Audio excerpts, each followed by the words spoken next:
132 নম্বর আয়াতে বলেছেন, সূরা আন-নিসার 59 নম্বর আয়াতে বলেছেন, সূরা মায়েদার 92 নম্বর আয়াতে বলেছেন, সূরা মুহাম্মাদের 33 নম্বর আয়াতে, সূরা মুজাদালা 13 নম্বর আয়াতে, সূরা নূরের 54 56 নম্বর আয়াতে একই ভাষায় আল্লাহ বলেছেন যে তোমরা আতিউল্লাহ ওয়া আতিউর রাসূল, আল্লাহ এবং তার রাসূলের অনুগত করো।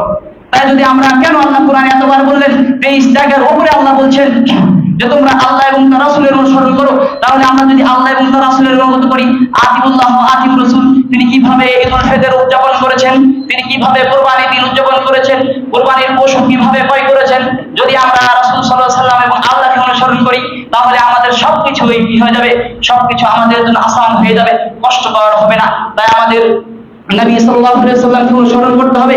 কুরবানির মূলত ইতিহাসগুলো যদি আমরা খুঁজতে যাই, তবে সেখানে দেখা যাচ্ছে যে কুরবানি আমাদের সমাজে এক শ্রেণীর লোক আছে যারা বলে যে হ্যাঁ, কুরবানি পশুর এবার অনেক দাম, 20,000 টাকা ছাড়া ভাগে কুরবানি হচ্ছে না, 15-18 ছাড়া একটি খাসি কুরবানি হচ্ছে না।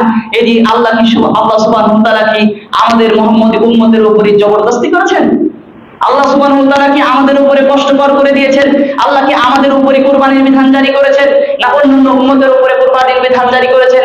আল্লাহ কোরআন মাজিদে বলেছেন, সূরা হজ অধ্যায় নম্বর 22 আয়াত নম্বর 34, আল্লাহ বলেছেন ওয়ালিকুল্লি উম্মাতিন জাআলনা, আমি প্রত্যেক উম্মতের জন্য কুরবানির বিধান জারি করেছিলাম, যাতে এই জন্য যখন পশুগুলো জবাহ করবে তখন আল্লাহ সুবহানাহু ওয়া তাআলার নাম অনুসরণ করবে।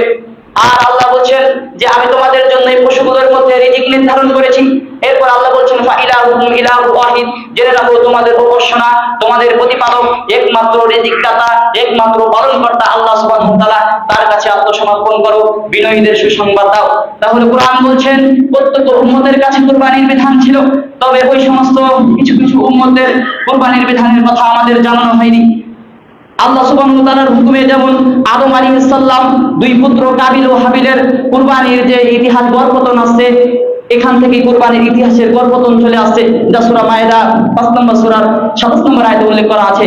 তাহলে এই বিগত সকল উম্মতের উপরই আল্লাহ সুবহানাহু ওয়া তাআলা কুরবানির বিধান জারি করেছিলেন, কিন্তু ওই সমস্ত উম্মতের কুরবানির কথা আমাদের জানানো হয়নি। কিন্তু মুসলিম উম্মার উপরে কুরবানির বিধান জারি হয়েছে মূলত ইব্রাহিম আলাইহিস সালামের পুত্র ইসমাঈল আলাইহিস সালামের কুরবানির উদ্দেশ্যে, ইসমাঈল আলাইহিস সালামের কুরবানির উদ্দেশ্যে।